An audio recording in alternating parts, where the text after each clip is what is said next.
എന്തോ പ്രശ്നം? എന്തോ എന്താ മാക്കു? എന്താ പ്രശ്നം? എന്താ മിണ്ടാത്തേ? എന്തിനും പറ മാക്കു, എന്തെങ്കിലും പറഞ്ഞിട്ട് പോ. ചേട്ടാ. മാക്കു, മാമ ഇങ്ങനെ പോയാലോ? എന്തുവാ പ്രശ്നം? ഒന്നും പറഞ്ഞിട്ട് കാര്യമില്ല. പറ എന്ത് പ്രശ്നം? അതെ, മണിക്കൂറിന് പണ്ടൊരു 2 വീലർ ഉണ്ടായിരുന്നല്ലോ, അത് വിറ്റിട്ട് കുറെ നാളായി. പക്ഷെ അതിന്റെ ഓണർഷിപ്പ് ഇതുവരെ ചേഞ്ച് ചെയ്തിട്ടില്ല. ഇപ്പോഴത്തെ പ്രശ്നം എന്തെന്ന് പറഞ്ഞാൽ, ഏതോ ഒരു തലചീർത്തവൻ ആ വണ്ടി കൊണ്ടുപോയിട്ട് ഒരു പെണ്ണുമുള്ളിയുടെ മാല കെടുത്ത് പൊട്ടിച്ചു. അവരിപ്പോ നോക്കിയപ്പോഴത്തേക്ക് RC ഓണർ മണിക്കുട്ടനാണ്. ഇപ്പൊ മണിക്കുട്ടൻ പ്രതിയായിരിക്കാണ്.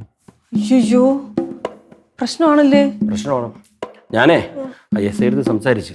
അപ്പൊ അദ്ദേഹം പറഞ്ഞത് അന്വേഷിക്കുന്നുണ്ട്, പക്ഷെ പ്രതി മണിക്കൂട്ടം തന്നെ ആവുന്നുള്ളതാണ്. ശ്രീകുട്ടി വിചാരിച്ചൊന്നും നടക്കൂല ഇതില്. ഏതാ സ്റ്റേഷൻ? കിളിമല്ലൂര്. കിളിമല്ലൂര്. അവിടെ ഇപ്പൊ വിനോദ് സാറാ.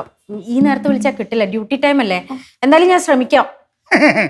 അപ്പൊ മണിക്കൂട്ടിന്റെ നേപ്പാളി പോക്കും മുടക്കും. എല്ലാം നല്ലതിനാണ് മക്കളെ.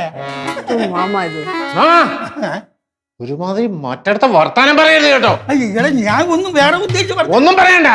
ഒരുത്തന്നെ സങ്കടം വരുമ്പോ സന്തോഷിക്കുന്നു. മാക്കു, ഞാൻ ഒന്നും അത് ഉദ്ദേശിച്ചു. മാമ ഒന്നും പറയണ്ട. ഇതൊരു ചെറ്റത്തരം വർത്താനമായി പോയി. മണിക്കൂട്ട ഇത് 2 വർത്താനം പറഞ്ഞേ പറ്റൂ. മാമ എന്താ വിചാരിച്ചത്? എനിക്കൊരു വിഷമം വന്നപ്പം മാവൻ സന്തോഷിക്കുന്നു. അയ്യോട് അങ്ങനെ മാമൻ കാണിച്ച ചെറ്റത്തരം ചെറ്റത്തരം ചെറ്റത്തരം ചെറ്റത്തരം.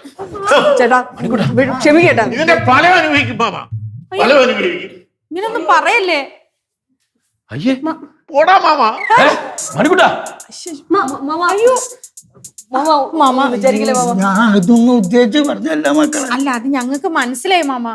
അതെ, പെട്ടെന്ന് വന്ന ദേഷ്യത്തിൽ പറഞ്ഞാണ് മാമ. കുഴപ്പമില്ല മാമ. മാമന് വിഷമായി. എന്തോ പണി കാണിച്ചിട്ട് പോയ ചേട്ടൻ ഇത്.